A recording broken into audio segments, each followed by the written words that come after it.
Good morning, students. Welcome to CR International School online study system.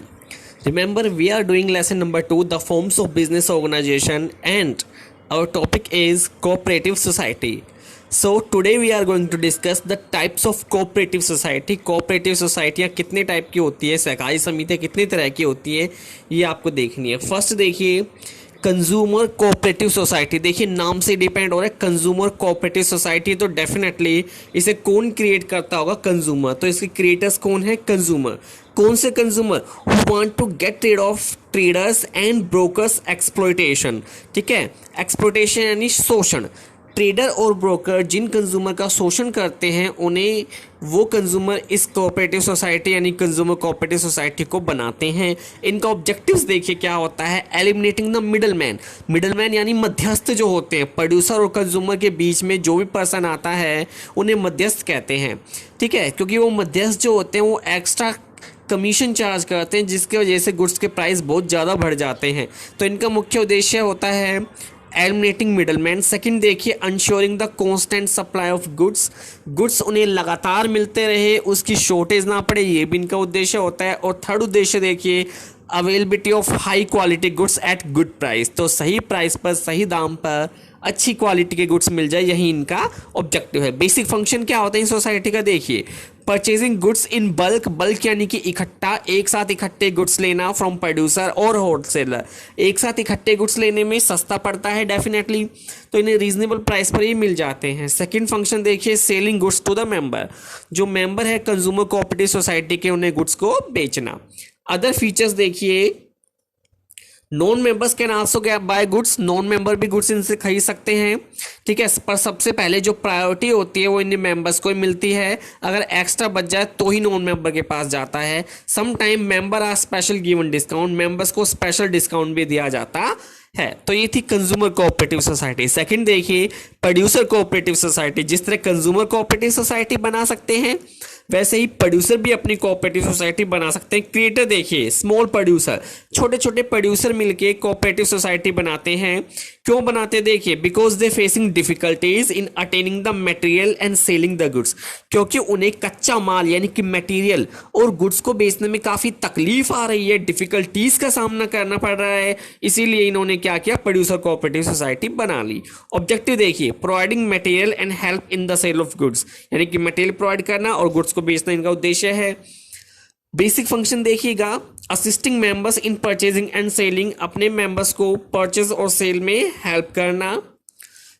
और other feature देखिए, relieve producer. Producer का burden कम करना, so that they concentrate on production, ताकि उनका मुख्य focus production पर हो सके. तो ये थी प्रोड्यूसिंग कोऑपरेटिव सोसाइटी. आगे देखिए, मार्केटिंग कोऑपरेटिव सोसाइटी.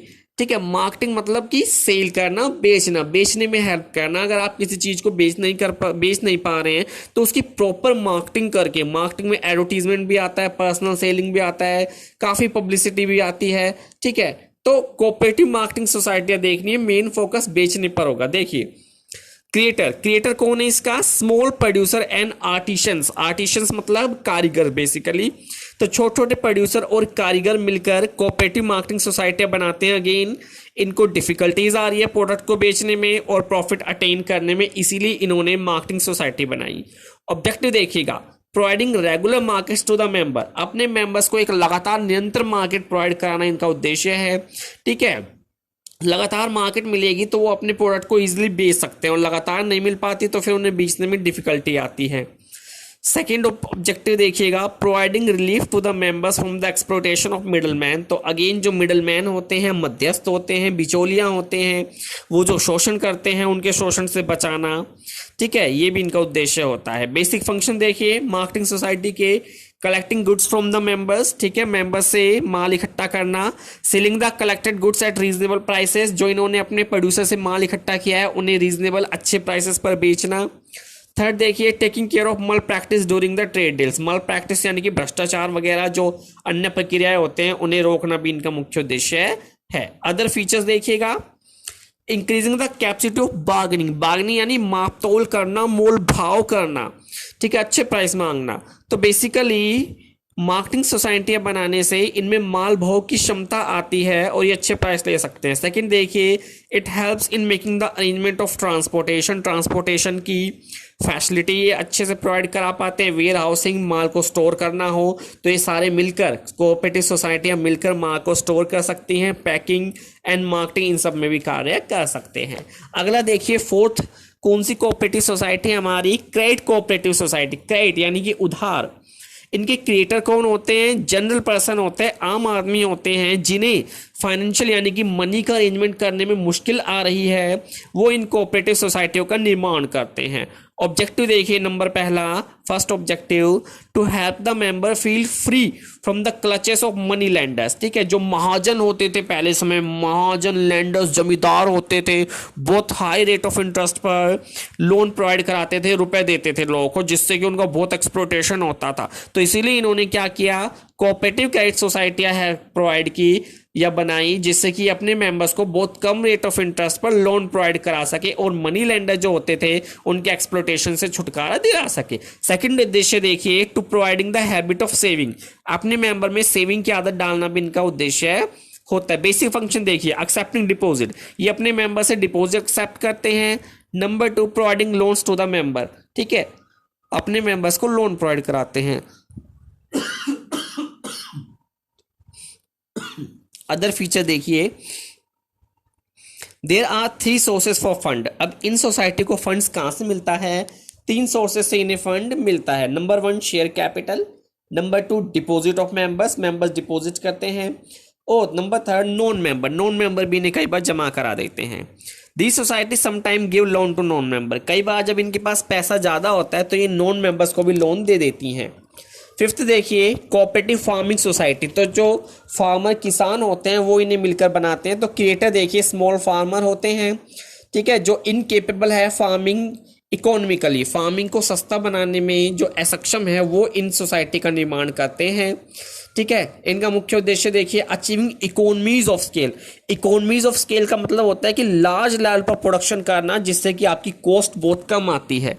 ठीक है, तो इनका उद्देश्य होता है कि लार्ज लेवल पर प्रोडक्शन करें, जिससे कि इनकी जो कॉस्ट है, लागत है, वो कम से कम आए। बेसिक फंक्शन देखिए, एंकरेज कोऑपरेटिव फार्मिंग। कोऑपरेटिव यानी सहकारी सहयोग के साथ सभी लोग मिलकर कोऑपरेटिव फार्मिंग करें। इस कोऑपरेटिव फार्मिंग के अंदर होगा क्या, जब ये इनपुट खरीदने जाएंगे तो सब मिलकर जाएंगे, और जब अपनी फसलों को बेचने जाएंगे तब भी सब मिलकर जाएंगे, जिससे कि इनके पास बार्गेनिंग पावर आ सके। अदर फीचर देखिए, the society play a significant role in getting the members get rid of from small scale farming. तो स्मॉल लेवल पर, छोटे लेवल पर फार्मिंग करो तो आपकी कॉस्ट बहुत ज़्यादा लगती है, तो इनका मुख्य उद्देश्य उस कॉस्ट को कम करना और लार्ज लेवल पर फार्मिंग करना होता है। लास्ट देखिए, कोऑपरेटिव हाउसिंग सोसाइटी। हाउसिंग, ठीक है, जैसे बहुत ज़्यादा हाउसिंग सोसाइटियाँ बनी हुई है यहाँ पर। सेक्टर 4, सेक्टर 3 में साक्षी कोऑपरेटिव सोसाइटी हो गई, शीशाम सोसाइटी हो गई, बहुत सारी सोसाइटियाँ बनी हुई है जो हाउस प्रोवाइड कराती है लोगों को। तो इनका देखिए, कौन क्रिएटर होते हैं? जनरल पर्सन होते हैं, ठीक है, who want to have a residential houses, जिन्हें अपना खुद का रेजिडेंशियल हाउस चाहिए होता है। ठीक है, नेक्स्ट देखिए, ऑब्जेक्टिव क्या होता है? प्रोवाइडिंग रेजिडेंशियल हाउसेस और प्लॉट्स। तो अपने मेंबर्स को या तो रेजिडेंशियल रहने के लिए घर दे, और अगर घर नहीं दे सकते तो फिर प्लॉट प्रोवाइड कराए। बेसिक फंक्शन देखिएगा, purchasing and developing the land. Land को परचेज करना और उनको निर्माण करना, डेवलप करना उसे। Constructing and allotting houses to the member. अपने मेंबर को हाउस देना और उनके लिए कंस्ट्रक्ट करना, बनाना, निर्माण करना। Number third, allotting plots in case of no houses can be given. अगर हाउस नहीं है तो उन्हें प्लॉट बांटना अपने मेंबर्स को, जो इस कोऑपरेटिव सोसाइटी के मेंबर्स है। अदर फीचर देखिए, the society are generally establish in big city. बड़े शहरों में ये बनती हैं, ठीक है, and getting lands at concessional rate. और इन्हें कंसेशनल यानी कि छूट पर जमीन दी जाती है। Number two, societies generally provide all the modern facility. तो जो भी इनके मेंबर्स होते हैं, जो इनके घरों में रहते हैं रुपए पे करने के बाद, उन्हें सारी फैसिलिटीज प्रोवाइड कराते हैं, जैसे कि लिफ्ट फैसिलिटीज हो गई, पानी फैसिलिटीज हो गई, जनरेटर फैसिलिटी हो गई in case light is not there. ठीक है, तो सभी तरह की मॉडर्न फैसिलिटी ये प्रोवाइड कराती है वेरी लो रेट पर। ठीक है, तो ये थी आपकी कोऑपरेटिव सोसाइटी के types. Thank you very much. Stay home, stay safe.